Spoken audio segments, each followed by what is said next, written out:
Hey Maude, I'm curious, how would you describe your work self? Like the person I am at work? I'd say it's not very different from who I am at home or with my friends. I mean, I'm pretty much an open book.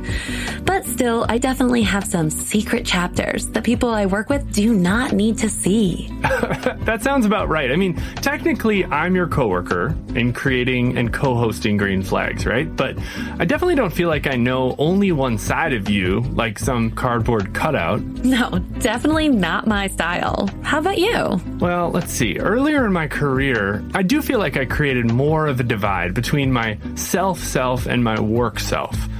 Like at home or with my friends, I made a lot of jokes at my own expense. But then at work, I was pretty ambitious and I probably took myself a bit too seriously. But then things changed? Well, I remember when I ditched my government suit and tie and moved from DC to Southern California to work in the outdoor industry, there were some people who told me I was too intense to fit in.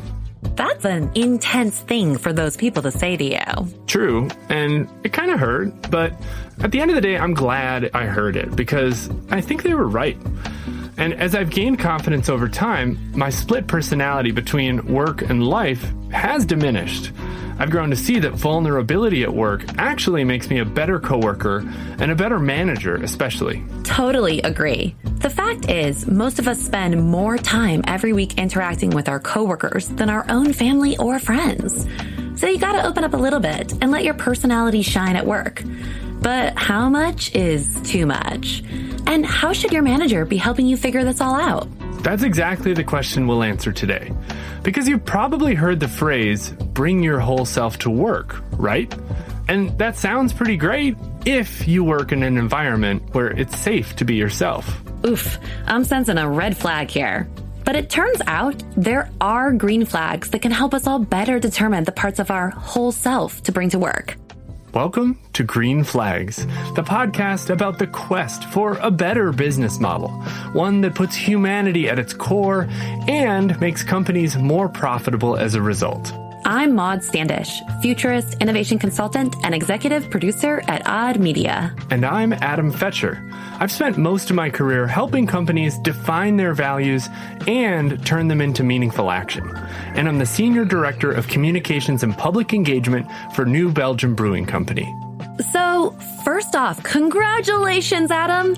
We're finally at the very top of Maslow's hierarchy of needs. Woohoo! At the peak, the apex, the summit of the pyramid is self-actualization, a big-sounding idea that basically means becoming the very best version of ourselves as individuals, which allows us to thrive in our lives. And surprise, thriving lives means no disguise, right? Ugh. See, this is the kind of terrible rhyming dad joke my whole self loves to chuckle about, even if no one else thinks it's funny. I think you're funny, Adam. Sometimes. Oh, thanks, Maude. But because we're humans, nothing is ever easy. That's why the somewhat new concept of bring your whole self to work still presents so many challenges in the workplace. My whole self is excited for this rad episode. We talked to so many thoughtful people, including Mike Robbins, who's the reason we all know the phrase bring your whole self to work in the first place. But first, let's meet a worker who's thought a lot about this whole bring your whole self to work concept. My name is Ashanti Ashakra, hostess with the mostest, the one and only. You'll never lose betting on me. As you can tell, Ashanti is brimming with personality. She's a senior client partner with a large tech company. She currently lives in LA, but grew up in Mississippi. As you'll hear in my conversation with Ashanti, her upbringing affected how she interacted with colleagues. You know, I'm from the South. Respecting elders has been super crucial to my DNA. No, ma'am, yes, sir, like that type of thing. It was this understanding of like, how do you show respect in the workplace? Like ways that people have told me, you know, Ashanti, don't wear crazy colored nail polish. And there's a certain way that you need to look kempt or like, you know, suited and booted in certain respects. everything I had learned for the last, 7-8 years of my career of how to work, how to partner, how to show up at work.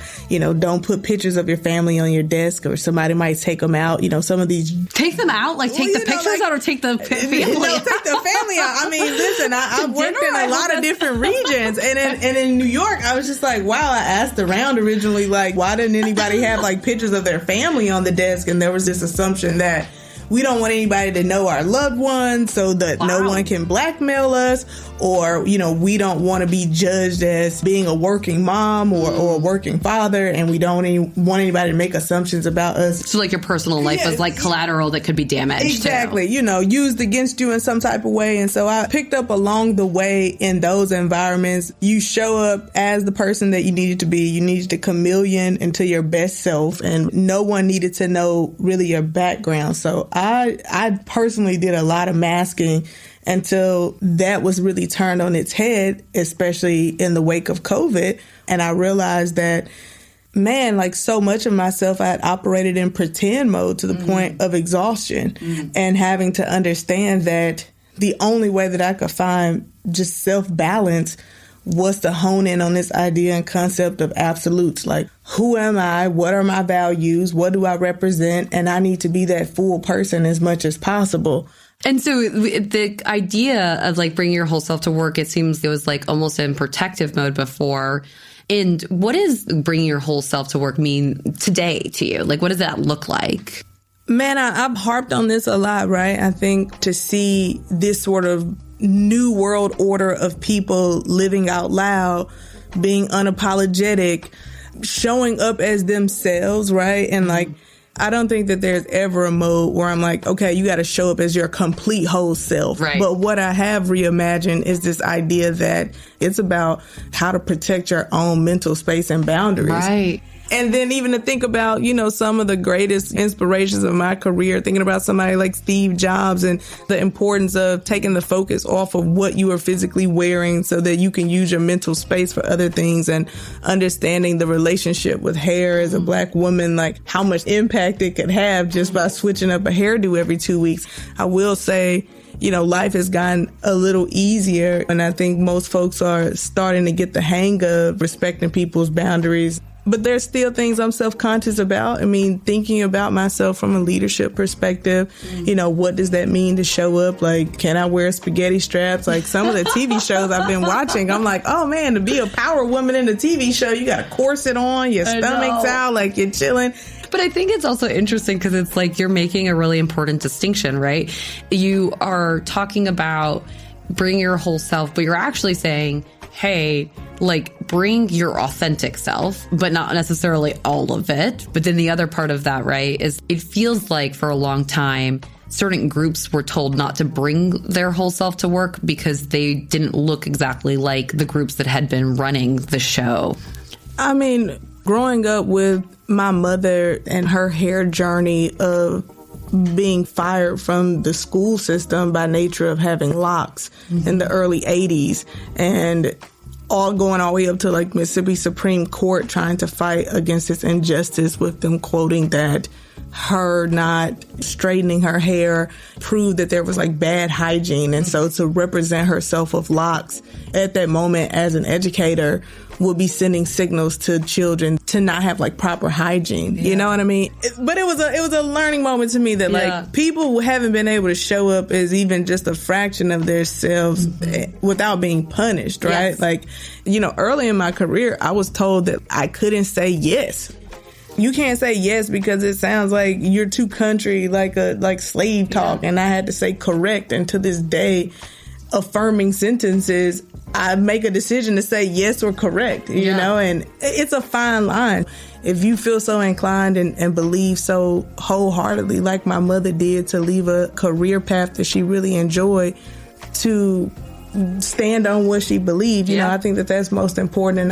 And I know for me personally, at this stage in my life, I'll never compromise my integrity for a workplace. I love that. And that is you bringing your whole self. Absolutely. Yeah. And I think that that's a really good definition. I mean, I have now understood that there is a difference between trying to force yourself to belong, trying to force yourself into a template, trying to mask this country accent of mine.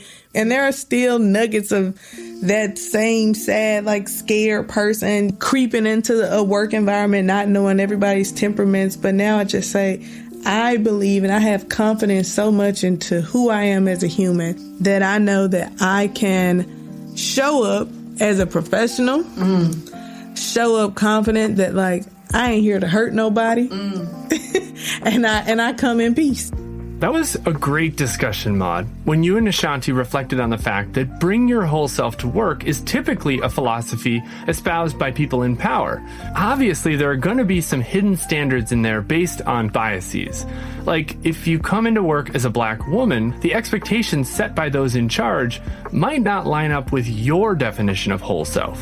Totally. And we'll come back to this red flag later in the episode.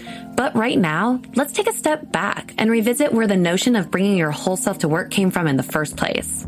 So this phrase first popped up in a big way in 2015 as part of a TED Talk by the leadership guru and author Mike Robbins. 3 years later, he wrote an entire book about it. And let me guess, the book title is Bring Your Whole Self to Work? Naturally. And that's why we had to get Mike's perspective for this episode. I think of bringing your whole self to work is really showing up authentically. And, look, like a lot of sort of buzz phrases, if you will, I do think sometimes it gets misunderstood or misinterpreted. Like bringing your whole self to work doesn't mean that I show up to work and I share everything about myself 24/7 and my manager's like my therapist. I think that's a way that it can be overdone or made fun of. But bringing our whole selves to work means that both on an individual level, we have some ability or feel some agency, some safety that we can show up and bring as much of our authentic selves as possible to work, and that the team, the organization is actually set up in such a way that it's conducive to that and encourages that.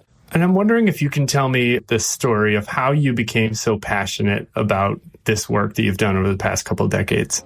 So I grew up in California, in the San Francisco Bay Area, near Silicon Valley, where I still live. And I was an athlete. I played baseball, got a chance to play in college at Stanford, got a chance to play professionally in the Kansas City Royals organization. And then I got injured. I was a pitcher and I hurt my arm. So my baseball career ended. I'm 25 years old. I don't know what the heck to do with my life because that had been the focus of my life since I was very young. So I get my first job working for a technology company in the late 90s during the dot-com boom time, if you will. And it was very different than baseball, but I saw some similarities. And on a personal level, what I noticed, and I'd been fascinated by this as an athlete, that it wasn't always the most talented people that were the most successful, and it wasn't always the teams that had the most talented players that were necessarily the best teams. There was some other thing that in sports we called chemistry, that in business I learned very early on they called culture, that was the same thing. So it was like a lot of intangible stuff. And so for me, my entry into doing this work was from a very personal perspective of like, oh, I think these things are universal. And I just got more curious about how to understand them for myself and how come we don't talk about them more. How would you characterize the benefits of adopting a philosophy like this and really implementing it into a workplace culture? How would you describe the business case for, bring your whole self to work? I mean, first of all, we know this from a ton of research that organizations and environments where people feel like they can bring more of themselves to work, a couple things happen. People are more engaged, people are less likely to leave, and people are going to produce better results. So what are the sort of basic pieces of advice that you give to CEOs or other executives that you work with who are interested in making this happen in their businesses, but really don't know where to start because it does feel so kind of squishy in a sense? Right. One of the questions that I often ask when I'm talking to really senior leaders or just anybody, I'll just ask a really simple question of, tell me about the best team you've ever been a part of. What made that team so great? What were the qualities of that team? And they'll say things like trust. They'll say things like passion or commitment or, oh, people had each other's backs or we really believed in what we were doing. And then I say, okay, if we talk about what's necessary to really have a strong culture and a high-performing team, where's the meeting on trust? Show me on your calendar. Where's the meeting on passion or commitment that we can become better communicators, better listeners? those things can be developed, just like more hard skills, right? Years ago, Adam, I used to have people say, well, that all sounds nice, Mike, but those are soft skills. And my response would be like, yeah, I know, but soft skills are really hard. So I say all of that because then it becomes, yes, it helps if you have some really strong leaders at the top who operate this way and lead this way, but you can build in both not just principles and values, but actually reward and recognize people for some of this intangible stuff, and then put structures in place that provide resource so that people can develop these skills in an ongoing way. You know, it sounds like it ultimately is going to come down to leader by leader, organization by organization, and it's a coaching opportunity rather than implementable policies or practices. Okay, so I have a story from back in the day, and things have changed and evolved, so it may not always be the best example, but when Facebook was like one of the hottest companies in the Valley, this was 10, 12 more years ago, there was a guy named Stuart Crabb who was the head of learning development at Facebook at the time, and when people would leave on their exit interviews, they would ask, why are you leaving? And he said, what we found time and time again was the manager trumps the brand every time. So that becomes everyone's responsibility, from the CEO all the way down through every manager, but also even every team member. It's like, if we're going to have a strong culture and if we're actually going to have this place be something that reflects our values, there's how I show up every day at work. And that comes back to, do I actually bring my whole self to work? Because there's a lot of people that I meet, and especially younger people, and I say this with a ton of respect, with really high values and high ideals about how the world should be and how things should be, right? And they have a lot of judgments and opinions about the people they work with or the company they work for. And it's like, okay, I hear you. And what are you willing to do to go make a difference inside of that organization so that it more reflects what you think it should if it doesn't? What is the advice that you'd give that person about how they can take steps to change the culture, even if they have a manager with whom they don't have trust? Well, there's a couple things. Again, like so many things that I look at, there's always paradox. I was just telling this story earlier today. When my older daughter, Samantha, was 6 years old, she played softball. And I helped coach the team. And it's pretty sweet, 6 and 7 year old girls playing softball. And they're all just learning the game and learning the rules. And we had one little girl that played on Samantha's team that whenever we were at practice, she would hit the ball and then she would run to third base. And it was cute, but we were trying to know, honey, you have to run to first base, which is the way, and she got really mad at me one day. And she's like, I don't want to run to first base. I want to run to third base. Why do I have to run to first base? And I was like flummoxed by this question from this 6-year-old. Like, I didn't really know what to say to her, except for that's the rules of this game. And I say that and it's kind of cute and funny, but you have to at some level accept, okay, I've chosen to play this game. I've chosen to work for this company in this industry, in this world, doing these things. Of course, there's going to be some things that drive me crazy. And then what I'm going to have to do is take a look at where are some things I think I could actually influence. And then how do I take my complaints and turn them into proactive or committed complaints? Meaning, can I go talk to someone? Maybe it's my manager. Maybe it's someone else further up in leadership with a solution-oriented, authentic approach, as opposed to either I'm just going to shut my mouth and be upset about it, or I'm going to actively go and sort of gossip and complain, which, by the way, not only doesn't work, but makes all of us miserable in the process. I love that reminder. And it's really in line with some of the things this podcast is trying to uncover, which is, ways in which individuals can help change all kinds of organizations, especially businesses, from within. For example, what you said about empowering managers at every level of the company to carry forward this kind of ideal of fostering a culture of bring your whole self to work. I mean, that's such a big gap in a lot of companies that I've worked with and for, in that maybe even the top leaders are really walking the walk, but they're not doing anything to help equip managers to know how to pull that forward. Right. And also on that point, Adam, I think it's also important to acknowledge, I wrote this book, Bring Your Whole Self to Work, that came out a few years back, and it's sort of in line with a lot of the work and the research I've done around authenticity. But when that book first came out, I did hear from a number of people, which I very much appreciated, saying things to me like, well, hey, Mike, easy for you to say, you're white, you're straight, you're male, like you have these privileges that other people don't. It's easier for you to not only say bring your whole self to work, but to actually do it.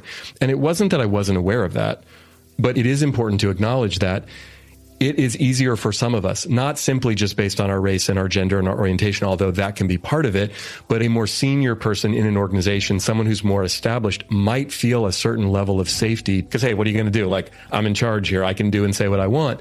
On the flip side, if I'm younger, if I don't look like some of the other folks, or I don't feel super secure in my skills, I'm going to shut my mouth, keep my head down, and try to do my job. Those are realities of the world in which we live. It doesn't mean you're bad and you're wrong and you're weak if you don't feel safe enough to bring your whole self to work. The culture might not be conducive to it, and for very real reasons, personal experience, lived experience, you might say, hey, you know what? I've done that before, or I did that in this situation or with this person, and it actually didn't go well. I'm going to watch my back. Yeah. To me, that really just brings the onus back again on leaders and those with power to really make change within an organization. Yeah.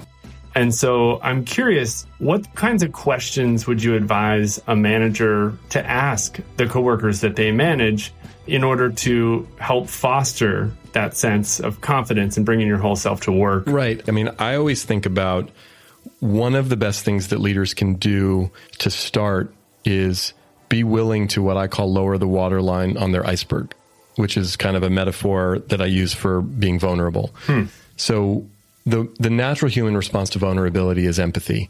So if you're willing to lead with some of your own vulnerabilities and tell a little bit of your own story, not to be self-absorbed, but then be curious about the other person's story.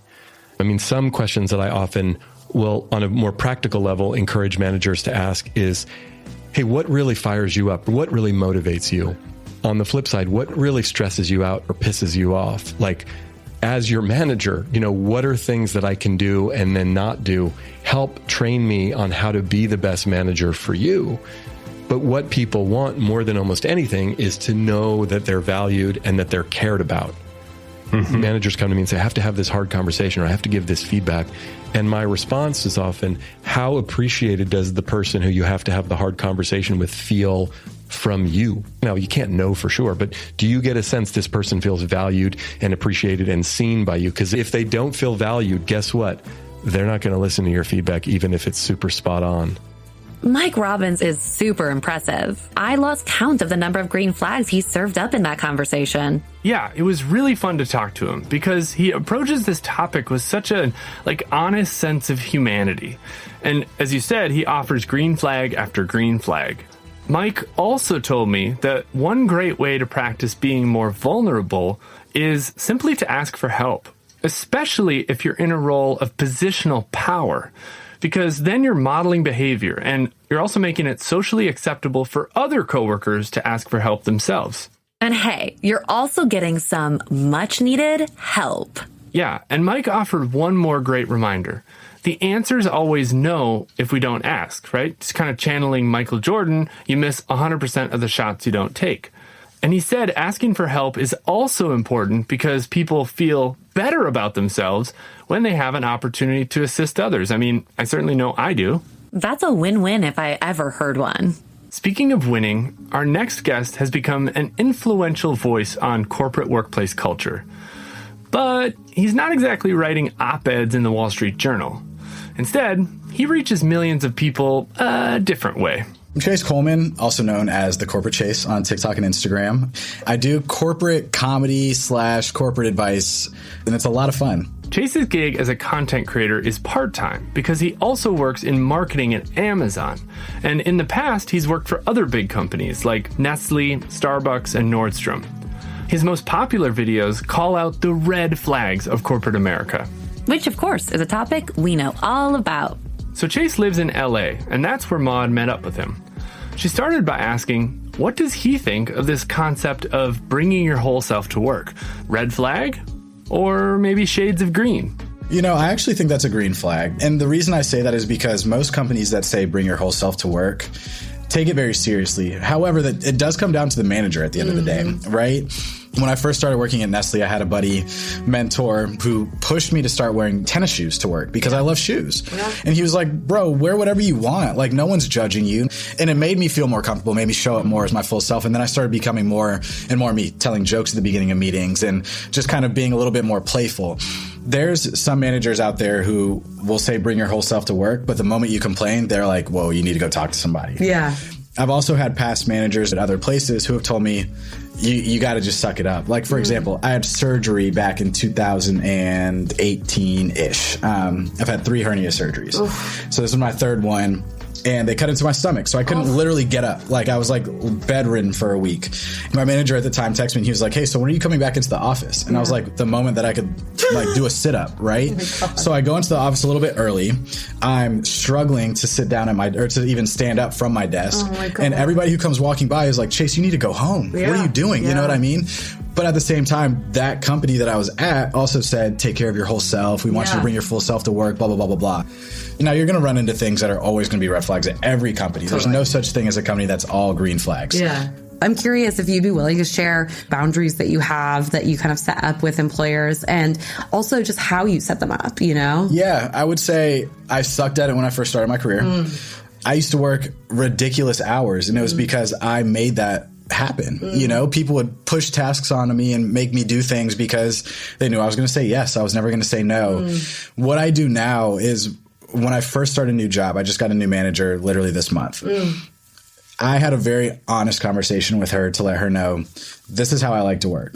Now, we can have a conversation about it because it's a negotiation. It's not something that I'm saying like, this is me set in stone. But I don't want to work more than 8-9 hours a day. No one should. No, I like to go to the gym in the morning. I like to get my day started with my puppy. I like to make my own breakfast, make my own coffee.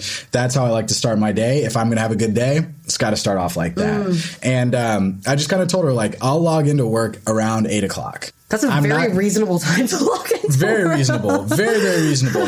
And I'm going to be off by 5 o'clock, though, because that's already a 9-hour day. Yeah, totally. But my manager this time was very receptive to it. And they've been very receptive when I've been very upfront and honest about it. It feels like what you're saying is like show up with your whole self and not just the nice like people pleaser self on like almost day one, right? Like, exactly. Yeah. Well, I mean, I was and am such a people pleaser. Yeah, and me too. I'm glad you said that because it's like you have to feel comfortable setting those boundaries and saying no to things.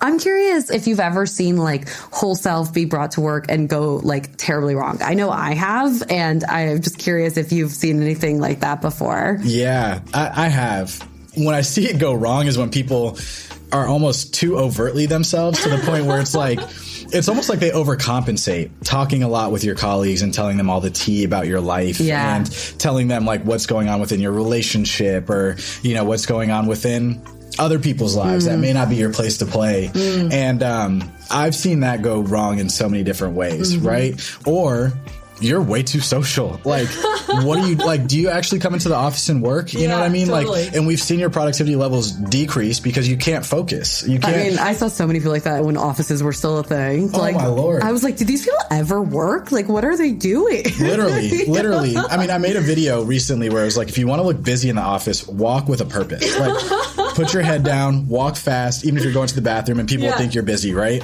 I think that there's a lot of truth that comes to that. Yeah, exactly. You know? Yeah. Some of the critics of Bring Your Whole Self say like, hey, there's some topics that just don't belong in the workplace. And I'm just curious what your thoughts are. Yeah, you know, it's interesting because I'm born and raised in Atlanta, Georgia. And in Atlanta, when I was growing up, every friend of mine who had a parent who worked in corporate, my parents even, the things you never talk about in the workplace were like race, religion, sex, anything that could be seen as like political. Yeah. And it was interesting when I moved out to Seattle. It was 2016. It was right when Trump got elected in office. And I remember walking into the office the day after Election Day. I was ready to show up for a normal work day. And my manager looked at me and she was like, it's okay, you could go home if you need to. Yeah. And I was like, okay. So I took a step back and I walked away and I was like, why does she automatically think that I'm just such a hardcore liberal? Because as a, you know, young black male, all of a sudden I was supposed to be this like hardcore liberal when in reality, nobody knew how I felt on the political spectrum because I didn't feel comfortable sharing it. I do think in the workplace that if you make friends with people and that stuff starts coming up in natural conversation, you're out at a happy hour with maybe 10 people and you start talking about it and everyone is chiming in on it, then you know, okay, like this might be a safe place to play because we all have a very similar understanding and ideals of it. Happy hour is a site where I've seen people be the most themselves, where I'm always like, I think maybe this was a tad too much, you know? Oh yeah. I used to go to happy hours and I would have a couple drinks and I'd get tipsy and I'd share a little bit too much. I'd overshare. And I remember leaving feeling like, oh, I said way too much. And I'm like, I don't really go to happy hours anymore. Yeah. You know? I mean, one of the things though that's interesting is like when you first mentioned the things you don't talk about, you included race. And I'm curious if that's something that you feel like is being being more brought into the conversation, and if that is a positive or a negative in your mind? Yeah, I do think race is coming more to the forefront in conversations at the workplace. And I think what's interesting from my perspective is being one of the few black males within my team and also within some other broader teams is that I'm looked at it and they go, well, what do you think, Chase? Like, oh, yeah. And it's like, I'm not the voice of black people. I never will be. Exhausting too. Well, it is. But I think it's good that it's starting to come up more and more and more. Diversity and inclusion, it's being taken more seriously. But I think we have a long way to go. Yes, totally. Right? And okay, so last thing, if you were going to define bringing your whole self to work in like a positive way, how would you, because I feel like you feel positively, how would you define that? Like, what would be your definition? It would be waking up every morning and being excited to get your day started, knowing that work is going to be a part of it. Right? Work sucks. It sucks. The Marines say embrace the suck. Yeah. I will embrace the suck if I get to be myself. Chase Coleman, everybody. Maude, I really loved hearing that conversation, but the phrase embrace the suck will now be stuck inside my head for at least the next couple days. Well, that sucks. Okay, let's keep this discussion going because we have a special treat for you. So far, we've heard from 2 young workers about their flirtations with whole self in the office and what that concept means to them. We talked with a man known as the father of this movement. We've heard some red flags and a whole lot of green flags too. But we have not yet heard from Cindy Gallup. Who's Cindy, you ask? I'm the founder and CEO of Make Love Not Porn. We are pro-sex, pro-porn, pro-knowing the difference. And I work as a consultant and a public speaker, characterizing my approach as, I like to blow shit up. I am the Michael Bay of business. Kaboom! Okay, well, look, Maude, it's already clear we should just get the hell out of the way and let Cindy speak for herself. Yeah, I mean, Cindy has been making a huge impact on the business world for nearly 4 decades, while always bringing her whole damn self to the workplace. So why does this tech entrepreneur and consultant call herself the Michael Bay of business? Because when I characterize what I do in that way, it attracts to me the people who want what I do. It repels the ones who don't. And I want to repel the ones who don't because they're a waste of time, effort, and money. So know thyself, then blow shit up? Look, I absolutely love Cindy already. So how does she define the concept of whole self? Very simply, living and working your values. And what I mean by that is take a long, hard look into yourself and identify what you believe in, what you value, what you stand for, what you're all about. Think about what makes you happy and think about what makes you unhappy. Okay, so if you've landed a job that does make you happy and you want to maximize your impact for the business, what's the best approach to take? Say what you think. No, really, say what you really think. Because if you are working somewhere that does not value your talents, your opinions, your perspectives, what you uniquely bring to the table, then quite frankly, get the fuck out, because you will never progress in that place of work. It is absolutely up to the company to understand how best to capitalize on the amazing human potential that that company is lucky enough to have working for it. Cindy says there's a tried and true formula for business success. And for years, she's prodded corporate leaders to adopt it. The plan, of course, starts with hiring and retaining the best possible talent. When you then give that talent a very clear, compelling and inspirational vision of what you want them to help you achieve for the business, when you then step right back and empower and enable that talent to achieve those business goals in any way they choose, and when you enable that talent to share in the profit they help create, you'll be successful. It's that simple. And virtually nobody does this because what this formula requires is a high trust working environment. Here we go again, returning to that topic of trust. Your life is so much better as a leader when you simply set out to trust your team. And a very important part of that is when you believe in people, they will rise to that belief.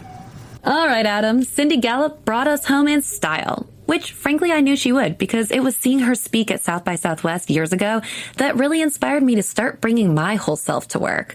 I know it's super hard to picture right now, but there was a time long ago, also known as my early 20s, when I did not bring my whole self to work at all. Instead of being this sort of silly, messy maker of things in front of you, I went around quietly people-pleasing in Ann Taylor pantsuits. What? That's frankly hard for me to picture. Same. And it was me. The thing is that it did not work for anyone involved. Not the business, which I eventually left, and not myself. In fact, my career really started the moment I stopped trying to be like everyone else.